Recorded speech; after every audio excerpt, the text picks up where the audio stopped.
All right. I am trying something new. I am trying something new here with YouTube, and that is being able to bring a person on. Um, okay. So hopefully, okay, I can see there where I can add guests. All right. So hopefully, I'll be able to add a guest today, and hopefully that part will go well. So, welcome, welcome, welcome to Daring Dialogues. We're trying some new things here. As we know, in the next couple of months, all of these podcast platforms will be changing. Some of them are getting rid of tools that smaller podcasts like myself would need. Some of them are discontinuing their podcast options. And I really feel like it is a way to crack down on people who are independently making money. So let me go here really quickly. Let's see. All right, just testing it out. So Okay. so you'll be should be able to come on when I'm done with the reading part. Okay. All right. So I think you have to sign yourself back out.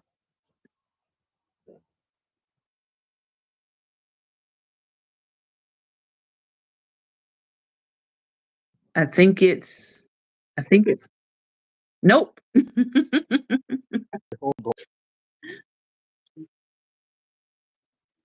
But we know it works. Yeah. So we may have to come to YouTube formally for season 14.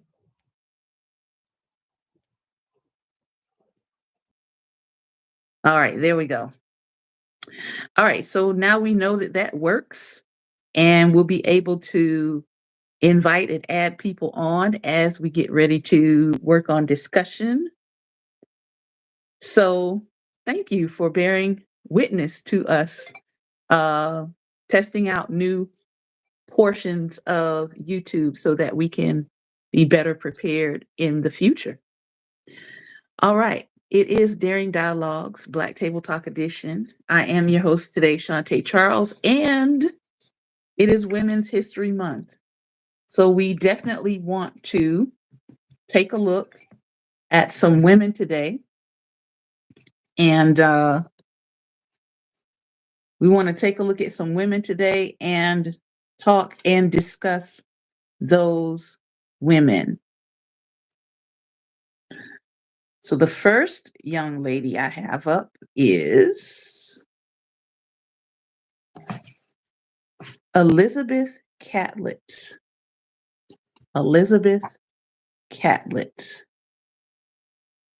known as a artist. She's actually one of my favorite artists. One of my favorite artists. So let's take a look at her first. And this is another book that has that is a women's book. It's called History versus Women: The Defiant Lives That They Don't Want You to Know. And again, we're starting with Elizabeth Catlett. And in this book, they've got drawings of women, but they've got them as pencil drawings, which I think is a very nice character to this particular book. Let's take a look at Elizabeth Catlett. Undesirable alien. And good afternoon to everyone coming in. It says, I have always wanted my art to service my people, to reflect us, to relate to us, to stimulate us, to make us aware of our potential. The lines that trace the presence of African diaspora across the globe are sinuous and curved. The stories told by Black and Brown peoples everywhere and the images we evoke in our minds germinated in an African soil, but took root in the soil of many other lands. Elizabeth Catlett, printmaker, sculptor, and muralist, worked for over 70 years creating art that evoked the past and present of Black experience, often including pre Columbian and Mexican influences. Born in 1915 in Washington, D.C., to a truant officer mother and mathematics professor father who died before her birth, Elizabeth Alice Catlett chased the dream of artistic freedom, starting at Howard University and continuing through her graduate work at the University of Iowa, where she received the school's first master's degree in sculpture in 1940. Famed painter Grant Wood mentored her at Iowa, encouraging her to produce work from her own personal experience as a Black woman. Part of that experience was segregation. Howard had not been her first choice for a college. She had won a scholarship to the Carnegie Institute of Technology, but she was denied entry after the prestigious school learned her race. After the University of Iowa, Catlett moved to New Orleans and became chair of the art department at Dillard University. Not content to allow her Black students to remain isolated from the larger currents in the art world, Catlett wanted to expose them to Pablo Picasso's work at an exhibit at the Delgado Museum of Art. The museum did not allow Black patrons, so Catlett negotiated to take her students on a Sunday when the museum was otherwise closed. Catlett did not allow anything to stand in her way when it came to artistic expression.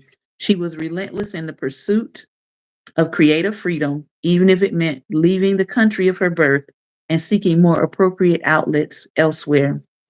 In 1946, Catlett received a fellowship from the Julius Rosenwald Fund to create new and compelling works celebrating Black women via prints, painting, and sculpture. The money enabled Catlett to travel to Mexico, a country that will become her adopted home. It is there that she truly came into her own as part of a progressive community of artists at the printmaking workshop Taller de Grafica Popular, where they used their art to advance social justice.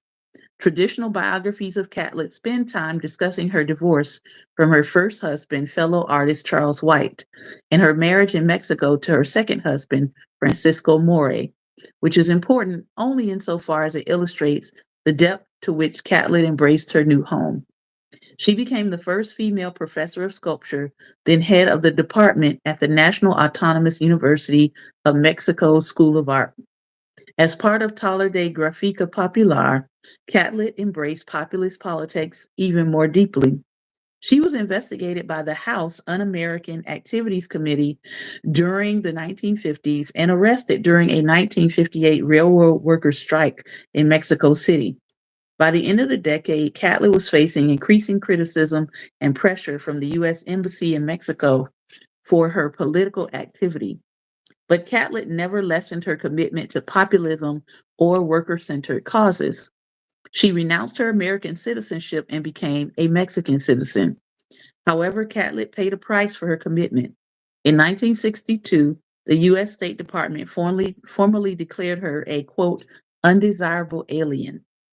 But to be a woman in the world, and a Black woman at that, is to be no stranger to being unwanted or ostracized. This quality of being an undesirable alien is nothing new to a Black woman conscious of her place in the world. And rather than recant her past actions or run from them, Catlett worked harder to support the oppressed people of the United States and Mexico through her art. She continued to raise her family in Mexico and remained a vital part of the community.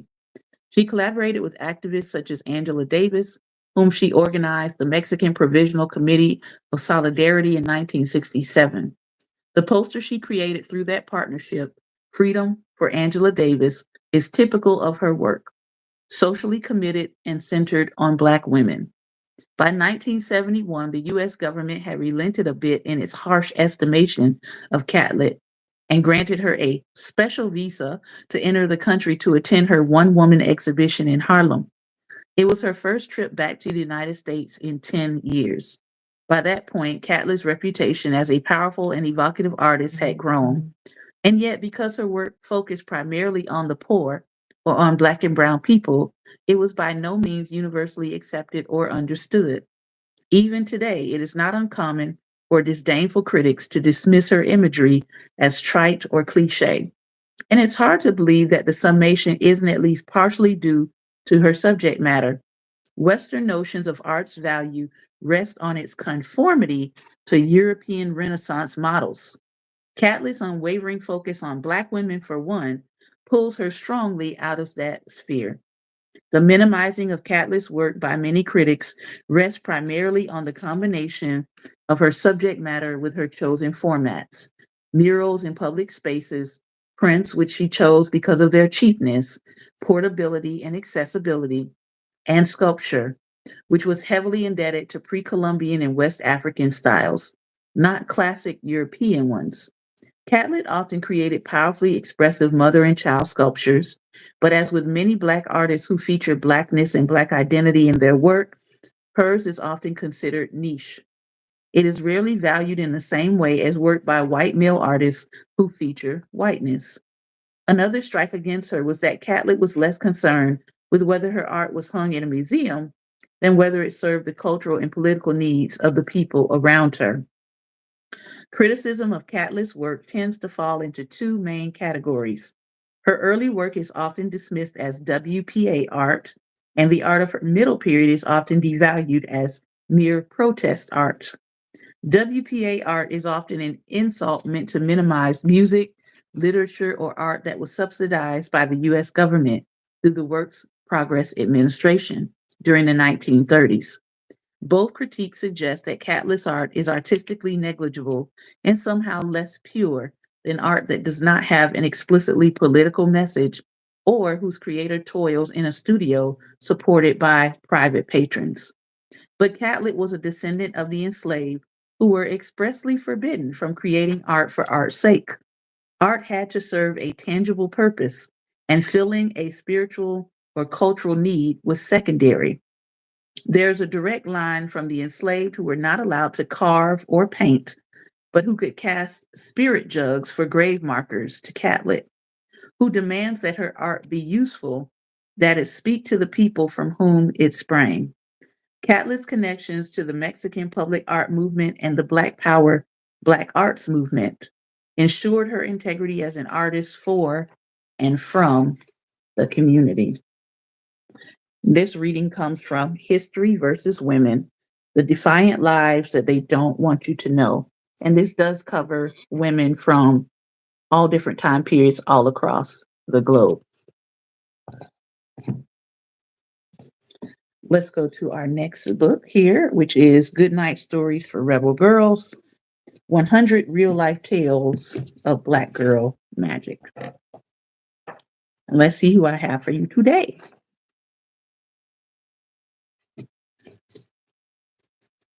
Joy Harden Bradford, psychologist. Quote at the top: therapy helps you better understand how you show up in the world. Therapy can act as a mirror to help you see yourself truly. Born in 1979 in the United States of America. Joy was an amazing listener. Friends always went to her with their problems. Because of her gift, Joy decided to go to school for psychology to study human behavior. In 2006, she became Dr. Joy. At first, she started helping people one by one in therapy sessions. Her clients would share their stories, and she did what she did best. She listened. Therapy is a great space to help you work through some patterns in your life, she said. Dr. Joy started to notice a few problems.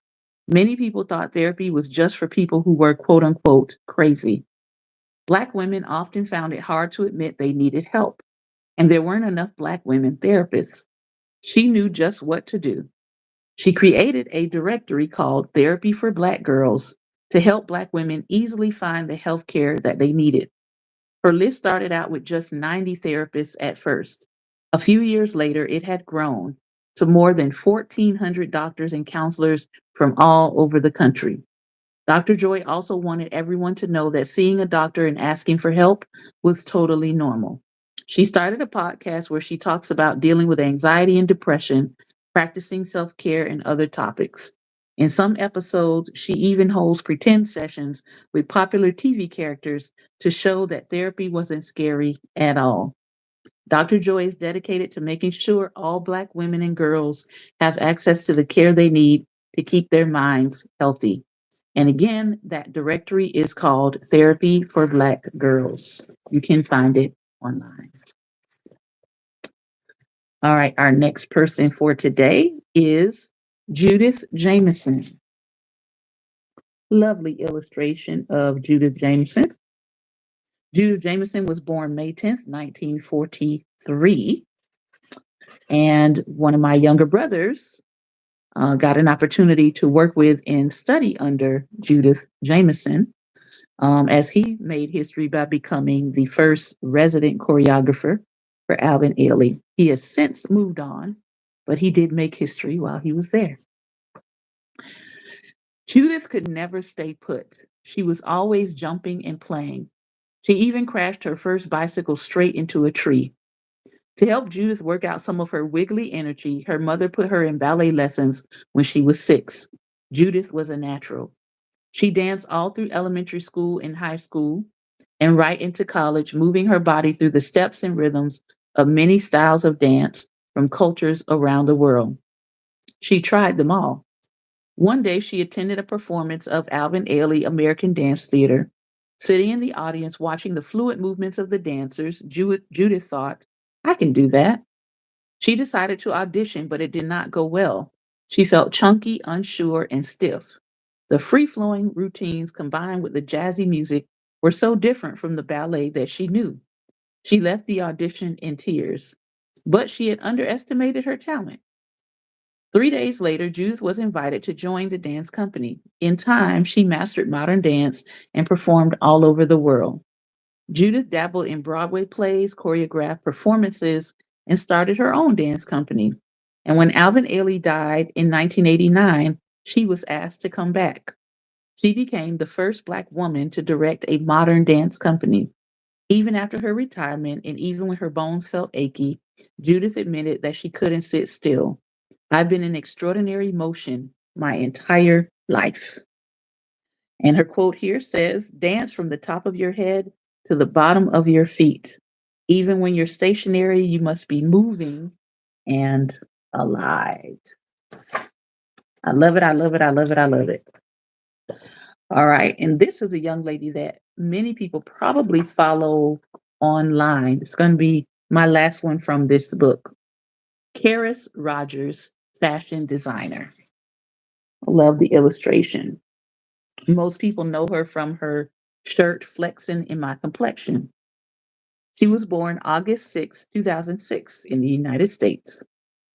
Karis always had glowing dark brown skin and a sense of style. But at her school in Los Angeles, she stood out. She was one of only 4 Black students. Once while drawing, Karis looked for a color to fill in her skin. The teacher handed her a crayon that was black as coal. It didn't resemble her skin tone at all. Karis came home in tears and told her sister Taylor all about it. Taylor reminded Karis that their grandmother always told them to flex in their complexion. Karis didn't know what that meant exactly. Taylor dressed her sister in pretty clothes and asked her to pose. She took photos and posted them online with the tagline, flexing in her complexion.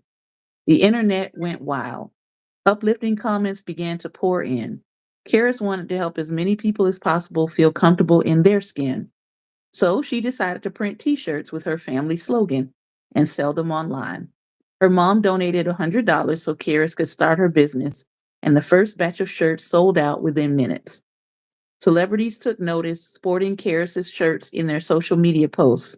Soon she appeared in fashion events, TV shows, and ads.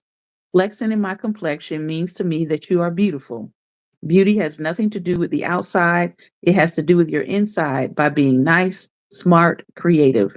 Being beautiful means confidently knowing that you're enough just the way you are.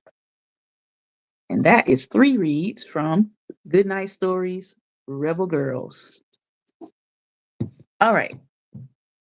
My last book, I didn't even take it out of the package yet. So you guys get to See, it opens.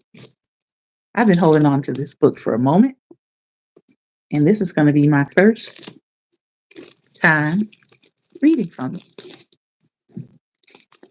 Just for you. It's got some of my favorites in it already, but I like these books because sometimes what one book doesn't cover, another book does. So let's see who we have here. This is Revolutionary Women, 50 Women of Color Who Reinvented the Rules by Anna Shin. So let's go over to our table of contents and see who we're going to read about today. Let's see.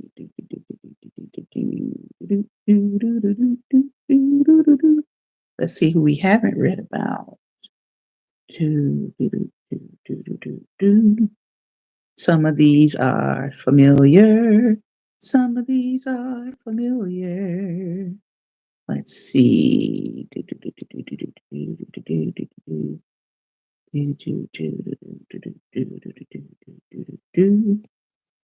We've read about her before.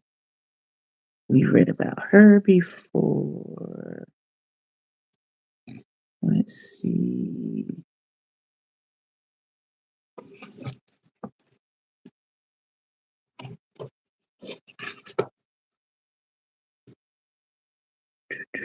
Whose name? Naomi Osaka. Let's go there. And then we'll do Annie Easley. Annie Easley is actually in the other book over there too, but let's do Naomi Osaka first.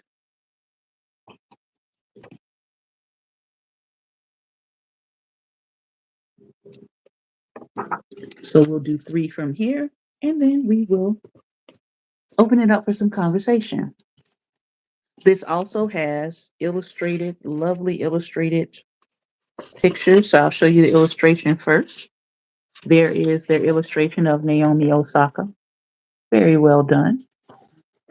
And let's read about her. Naomi Osaka was born October 16th, 1997. We know she is a tennis champion who smashed records and expectations. Courage, discipline, and a shy playfulness. These are just a few of the things it takes to be Naomi Osaka. Oh, and a killer 125 mile per hour serve.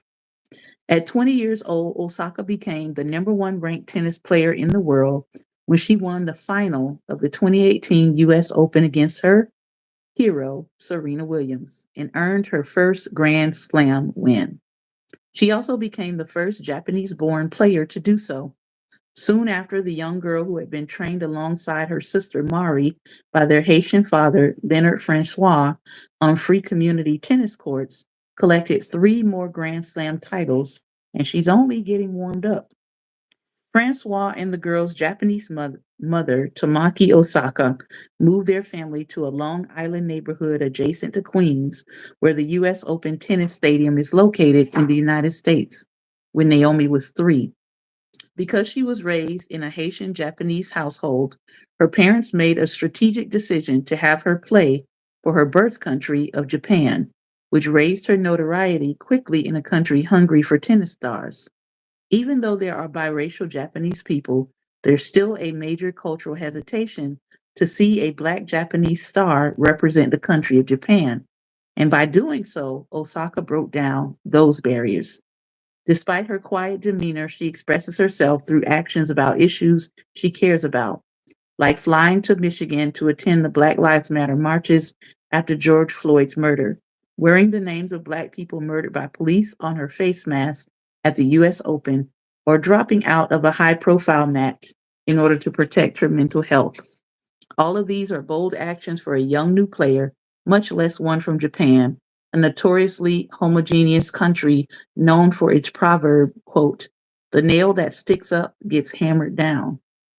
She's become as famous for her actions off court as for those on court when she bowed out of a press conference to protect her own wellness. It opened up a global conversation about athletes and mental health. Her demonstrations of empathy and compassion are signs of true strength, even when she won that 2018 Grand Slam tournament. Her first words were a tearful apology to Williams. She's acutely aware of the scrutiny and pressure top athletes face, and she's not willing to give up her own humanity to feed the media frenzy. The beauty of her rise is that she represents the future, one of representation and inclusivity. Her success is the success of every multiracial, Black, Asian, and minority person. And I want to correct that by saying global majority. She shows that you can be strong and soft. And with the world embracing her in her record smashing career, in 2020, she became the highest paid female tennis player in history through her partnerships with brands like Nike, Nissan, Shiseido, and more. She's changing the game for the better. Two quotes by Naomi. You just got to keep going and fighting for everything, and one day you will get where you want. Now more than ever, I see that you can be more than just one thing, more than just someone who plays tennis. Tennis. All right. We got two more to do here, and then we will close up for today. Portia White. Now, Portia White is someone I have not heard about, so let's learn about Portia White. Portia White was born June 24th, 1911, and transitioned February 13th, 1968. She was the first Black Canadian international singing sensation. Portia White was the first Black Canadian concert singer to achieve international success. Raised by Isidora and William Andrew White in Nova Scotia as the third of 13 children, White began her singing career in her church's choir at age 6. William, an immigrant and son of formerly enslaved people, was the minister of Cornwallis Street Baptist Church. Izzy was the musical director. White and her siblings made up the bulk of the choir. White especially loved singing and eventually took over the choir director role, as well as performing on her father's weekly radio program to fundraise for the congregation. Couple of facts about Portia White. Number one, in her 20s, White was a school teacher at segregated schools and spent her free time taking formal vocal lessons and competing in singing competitions. She became known for her versatility and diverse repertoire. Number two, in 1935, she won the Helen Kennedy Silver Cup at the Halifax Music Festival for the first time. She would go on to win so many more times in later years that the festival organizers just gave her the cup permanently. White made her national debut at Eden Auditorium in Toronto in 1941, then made her international debut as the first Canadian to perform in New York's Town Hall Performances Space in 1944. She signed with Columbia Concerts in 1945. She was a certified international classical musical star. She taught voice lessons to many soon-to-be famous singers, including Lorna Green, Dinah Christie, and Robert Goulet, to name a few. One of her last public concerts was for Queen Elizabeth II and Prince Philip, in Charlottetown, Prince Edward Island at the Confederation Center of Arts in 1964.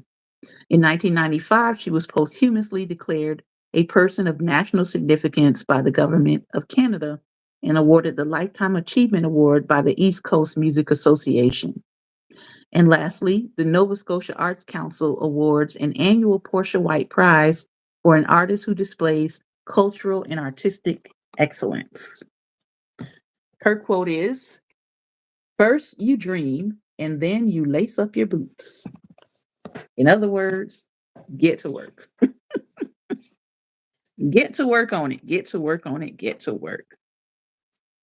All right, last person for today, Annie Easley. Annie Easley. And you might have heard her name before, but here is their visual of Annie Easley. And I think I might want to go back to the other book to see if they add to what they're sharing here about her. Annie Easley was born April 23rd, 1933, and she passed away June 25th, 2011. She was a NASA engineer and STEM pioneer. A pioneer in the STEM fields, Annie Easley was one of the first Black women who worked at the NASA Advisory Committee for Aeronautics. Applying on a whim, she became one of 4 Black employees out of the 2,500 at the Cleveland Institute. Easley worked on many projects that continue to make an impact today, especially in alternative energy research. Here's a quote by Annie Easley. My mother always told me, you can be anything you want to. It doesn't matter what you look like, what your size is, what your color is. You can be anything you want to, but you have to work at it. Some timeline highlights of her life here.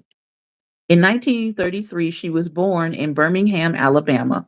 Her single mother, Mary Melvina Hoover, told Annie at an early age that if she worked hard, she could be what she wanted. In 1950, she graduated from high school as a valedictorian and enrolled at Xavier University in New Orleans, majoring in pharmacy.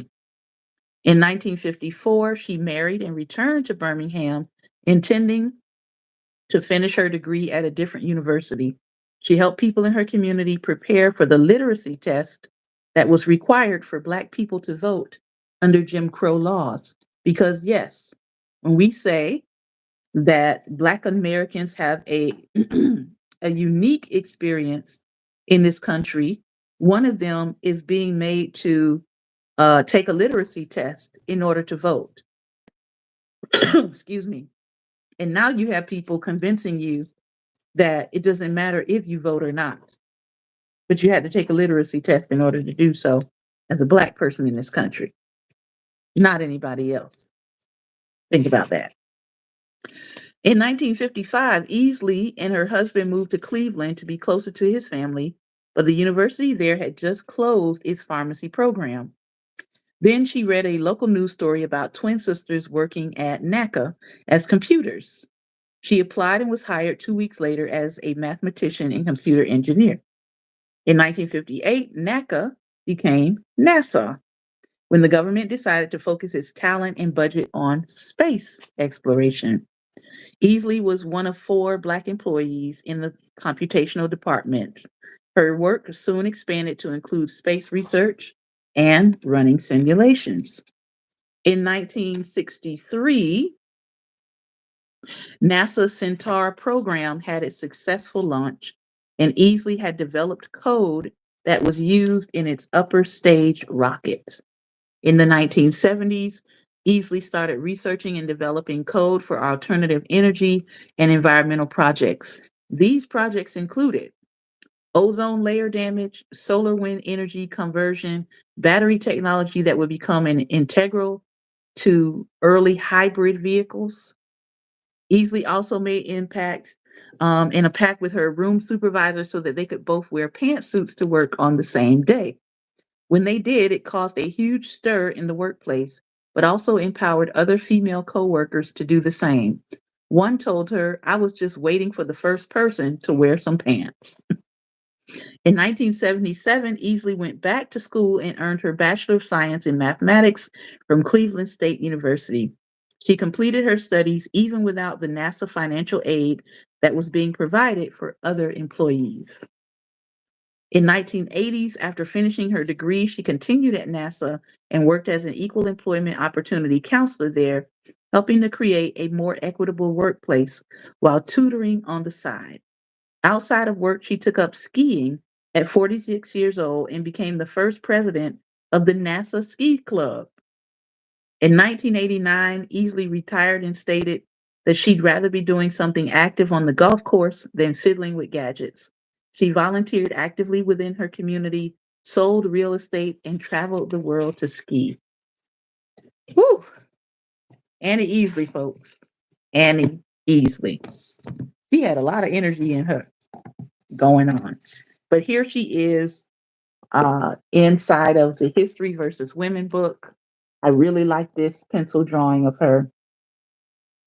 And let's see what this book might add to what we just heard. And then we will close. This time for sure. I won't be like the preachers that close over and over and over again. Annie Easley, the human computer. Against all odds, the human computer walked into the room. It was 1955. Racist Jim Crow rules enforcing segregation were still the law of the land, and yet the face of America was changing. The nascent civil rights movement to end inequality was gathering steam. The traditional hierarchies that had so long served white men only to the exclusion of everyone else were slowly starting to crumble. During World War II, many women who had been relegated to the home found a world of employment suddenly available to them. The war effort demanded a ready, willing, and able labor force to take the place of men who had gone off to fight. Women flooded into factories and warehouses to operate machinery, drive trucks, and work on assembly lines, their hair pinned back and sleeves rolled up. And what do you know? It turns out they were great at it. Of course, many women of color had been working outside of the home in grueling physical jobs long before the war. The realities of their lives required their financial contribution to keep the family stable and fed. But as larger numbers of white women started to join them in the workforce, because they were already in the workforce, the demographics of American labor changed forever. Once American women escaped the confines of the home, many of them never went back. Women weren't only working as factory hands, a few found professional work. Enter Annie Easley, a walking computational machine and a Black woman who was a vital part of American conquest to outer space. We already know that she was born in Birmingham. We know she was an excellent math student, but like many women of the time, she never considered that there was a way to make a career out of it. She wasn't just a good student, but she was also a stubborn one. Opinionated and sure of herself, Easley was often kept after class for dun dun dun dun talking back. That kind of self-assurance would serve her well throughout life. We did learn in the other book that she moved to New Orleans and she attended Xavier University. She majored in pharmacy, but the other book doesn't tell us this, but never finished her degree. Mhm. Instead, she got married and headed to Cleveland, Ohio. She had every intention of resuming her pharmacy studies in Cleveland, but wasn't able to find a school within a reasonable distance. It was a loss for pharmaceutical science, but it became an immeasurable gain for aeronautics. While living in Cleveland, this is where she learned about those who were being employed as computers. She drove to the lab to check it out, applied, and within 2 weeks, she had a job. She remained there for 34 years. Wow, wow, wow. Mm, mm, mm, mm, mm. We know that Easley ran simulations for the building of NASA's nuclear test reactor. She tested technology to collect and analyze data from the ozone layer. And as machines replaced the human computers, Easley became a programmer and began to write code used to launch into space. She even developed code to analyze alternative power technology, including battery technology that was used in early hybrid vehicles. So if you're driving a hybrid vehicle, you have Annie Easley to thank for that. She was an eager and valued member of the NASA family, but let's not forget that being a Black woman working in a technical field in the 50s and 60s was not an easy path. Easley had to navigate bias and discrimination as a woman of color in a field dominated by white men. But she refused to let it discourage her, and she continued to talk back in the way she had since she was a child. She noted many years later that her attitude to the bigots around her was, "You may control my purse strings, but you don't control my life." By the 1970s, things were continuing to improve for women in the workforce, but it was still far away from a haven of equality. In an extensive oral history interview in the NASA archives, Easley remembered the first time she wore pants to work, which is still a big deal for some women today. Annie Easley, we know, retired in 1989, but her life after NASA did not slow down.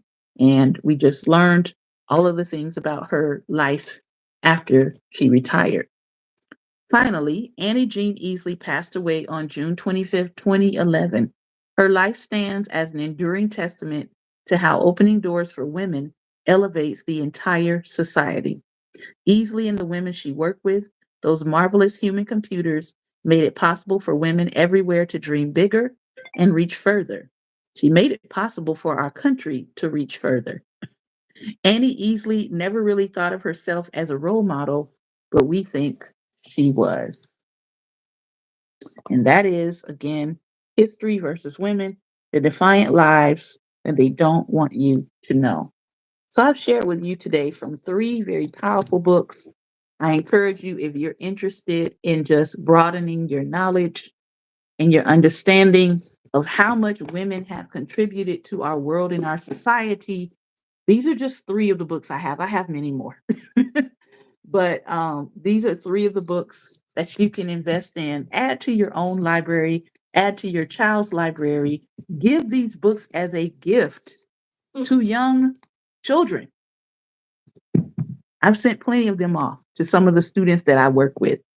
So consider doing that for Women's History Month so they can read up and they can know and they can be inspired in their own lives as young girls. The sooner they get the information, the better. All right, it's time to try this new feature here on YouTube. And I'm going to ask Pastor Ben if you would go back into that link I gave you and let's see if we can bring you on for a discussion. If you're with me for the first time, I want to say hello and good afternoon to you. Thank you for tuning in. Again, we will be probably launching over here for season 14, but for now, we're just kind of bouncing in and out onto the YouTube platform. If you want to take a look at and listen at our other podcast episodes, those are on IG and also on Spotify under our name Daring Dialogues. We do know that Spotify is changing their platform, and we also know that Google Play is changing their platform. So we will definitely be considering YouTube for our future podcasting and visual presentations for Daring Dialogues. All right. Good morning. Good morning. How are you? Good. Is everything stable for you on your end Yes. here? Yes. Okay, good. It's pretty clear on my end as well. Uh-huh. We're good. We're good. I like this. But anyway, I want to talk about Naomi because while I hadn't followed her much, I actually did finally did some reading up on her, Mhm. saw a few videos, and this young lady, man, she is off the chain. She they're gonna soon be telling her to play tennis and no, to shut up and play tennis. Like they told Kobe, right? Not Kobe, but who was it? LeBron. Shut up and Mhm. dribble Mhm. because she's getting involved in too much when it comes to the freedom of people, and Mhm. injustices. See, and you know what happens with that. I like what she did with Coco Golf when With Coco who? Golf lost. Coco Golf, Mhm. the young black girl, Yep. when she lost to Naomi, Naomi consoled her and then made her a part of the interview afterwards. She told her, no, Mhm. come here. I want you to be a part of it. And also told her that she was a fan of hers and that she inspired her. Mhm. How many people you know that does that? Coco was Openly and great. publicly, I would say not too many. Right, not too many. She did it openly and publicly.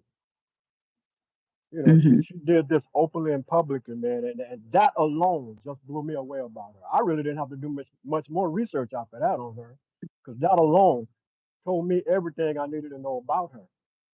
She's a selfless person. She care about the feelings of others.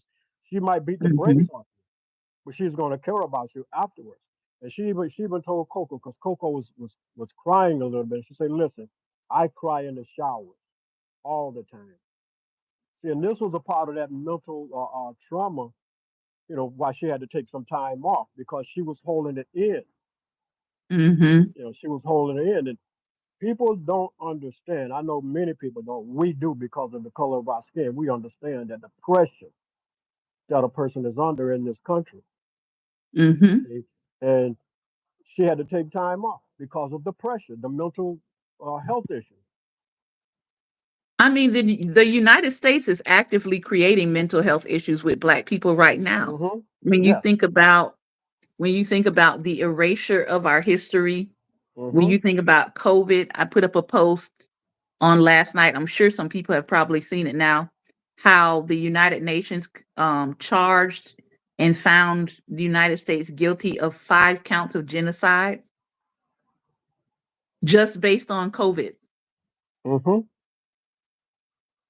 And Yeah, that's just COVID. We can go back further than that. If they go back further than that, America is done.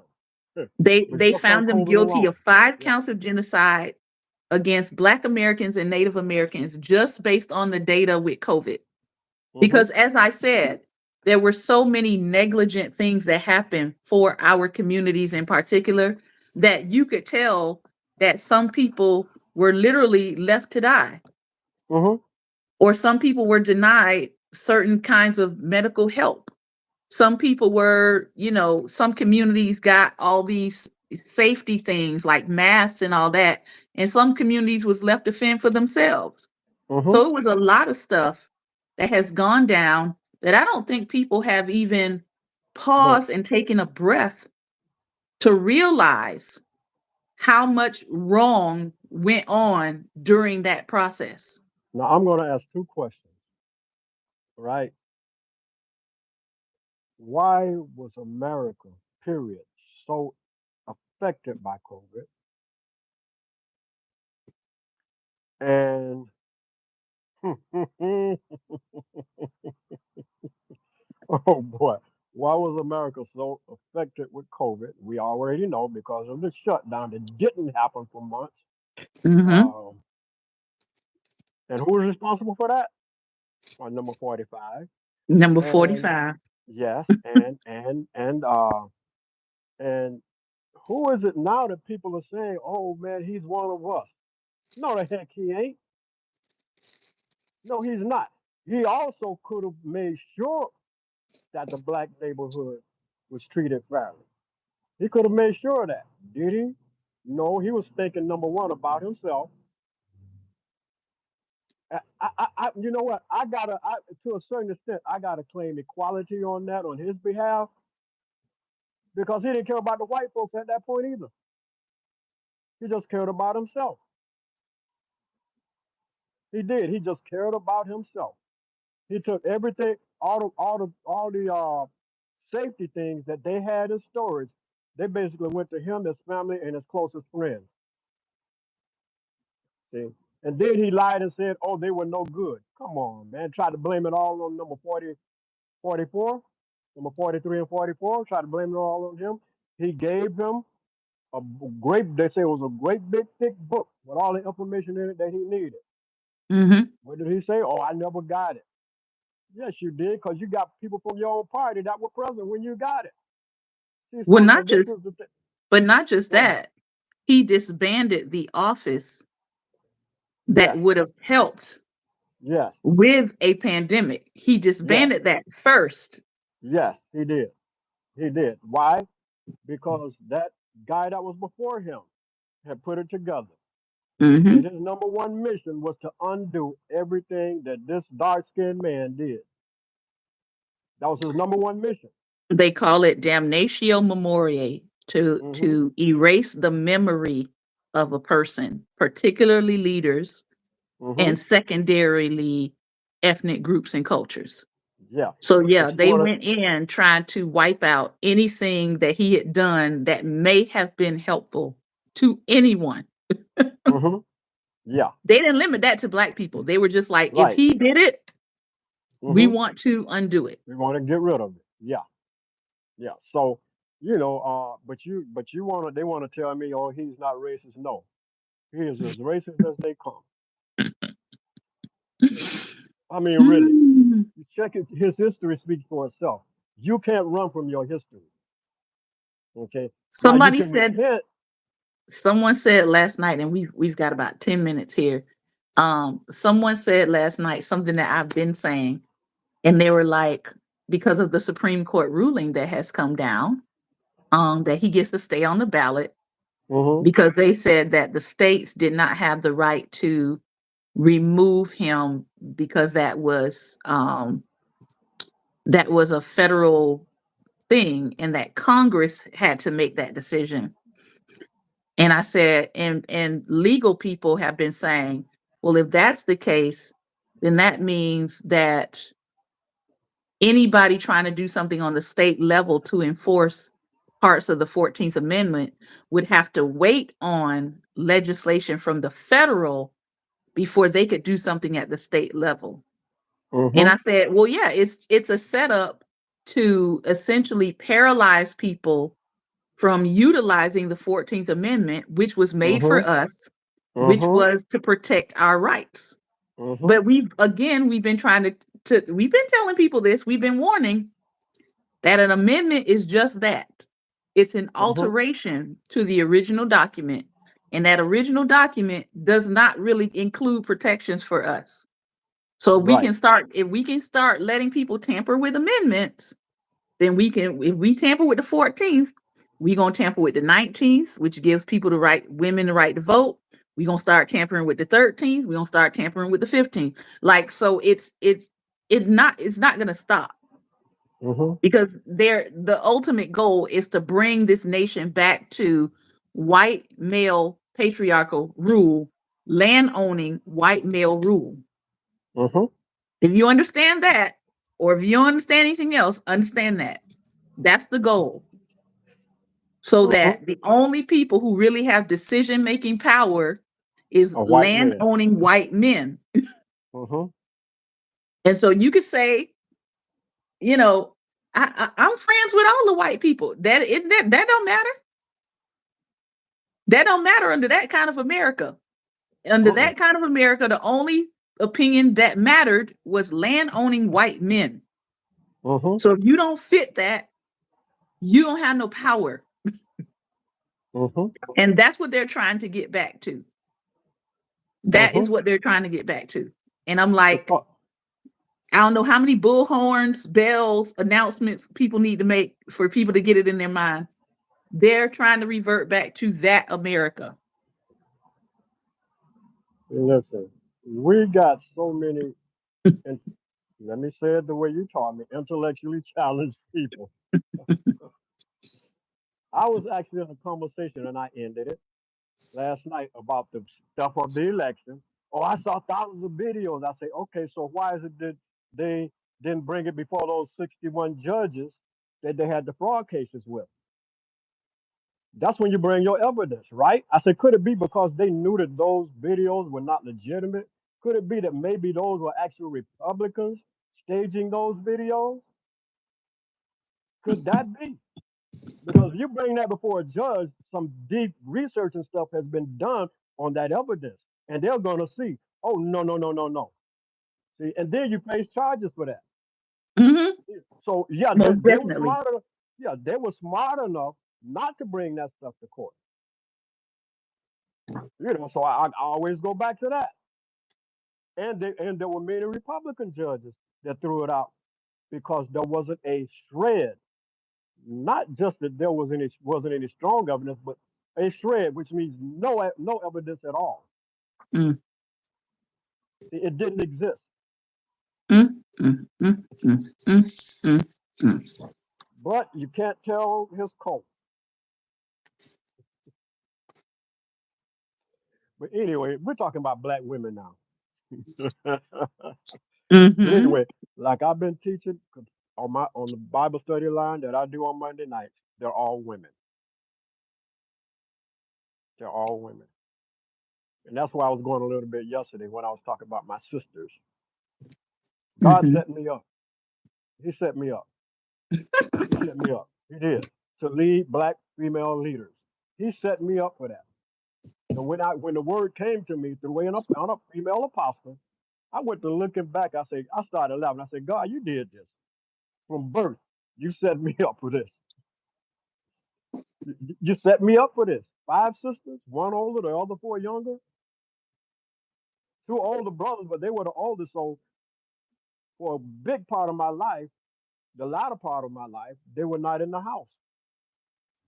I was there with five women, well, five girls, plus my mom, six women, and then my dad. You did this to me, God. But listen, I'm an advocate for them. I fight for them, and I do everything I can to empower them because, truth be told, they are the most powerful beings on this planet. Black women, Yeah. those are I facts. mean, people don't want to admit that they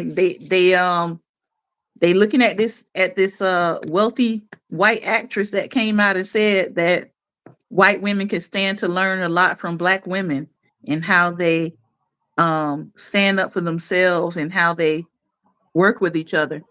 And people mad about that. How But dare you? well, well, listen, the perpetrators are always mad at the truth. It exposes them. I'm like, listen, she told y'all what we've been trying to tell y'all. Hmm. However, let's talk about why. Why do we have that get along? Why do we have that we all we got? Why do we have that I'm gonna look out for you? Why do we have that? Not saying that all black women fit this response, but rarely do I have a black woman coming at me sideways in Hmm. public. It's usually, "Hey sis, how you doing?" We Hmm. open the doors for each other. "You look fly today. I love what you got on." It's always something usually uplifting and encouraging. Unless she is having a bad day and something is crazy is on her mind. But I don't see that every day. I see more uplifting, Hmm. speaking, empowering. "Are you okay? You good?" But when I see white women in public, I'm gonna be honest with you, they don't talk. They don't wave. They don't say hi, how are you doing? They run over you trying to Hmm. get to something else. Or they Hmm. or they run into you because they not paying attention and they act like they don't see you. Hmm. And even if they are sitting with other people and you walk by, they don't acknowledge you.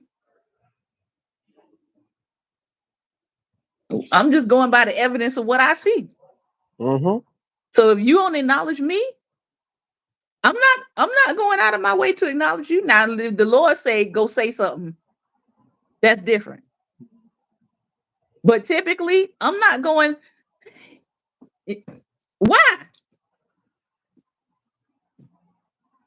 Why? But when I make eye contact with other black women, they say hi, they nod, they smile. If I'm standing next to them in line, "Hey, how you doing? How's your day Hmm. going?" They'll make small talk. But standing next to them, they don't say nothing to me. They don't say nothing. And I'm like, I know I don't be looking evil, or have a look of I don't want to be bothered. But at the Listen, same time, I'm not gonna force something that is not there. and they don't get it. It's because of y'all that they have the rights that they have.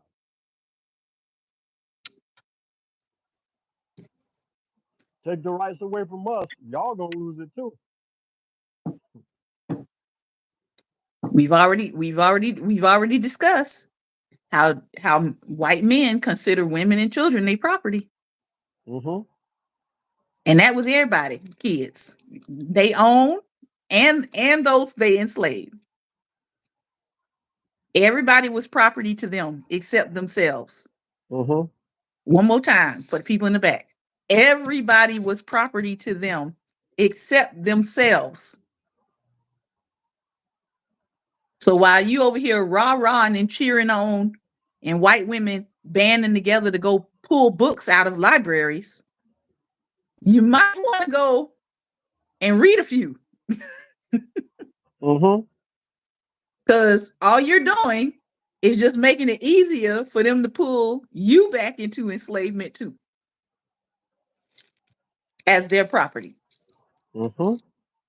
And so, yeah, a lot of them haven't made the connection yet, but I must go. This Yeah. episode has been brought to us by YouTube. Thank you, YouTube, for being working today. This has been another episode of Daring Dialogues, and I've been your host today, Shantae Charles. I want to thank you for your time and attention. I will try to get this episode downloaded and put onto the other platforms. But if I don't, this one will just stay up here. Remember, light is the most daring opposition to darkness. So continue to go out and be what, Pastor Ben? Light. Light. Take care, everyone. Be well. And most importantly, be light.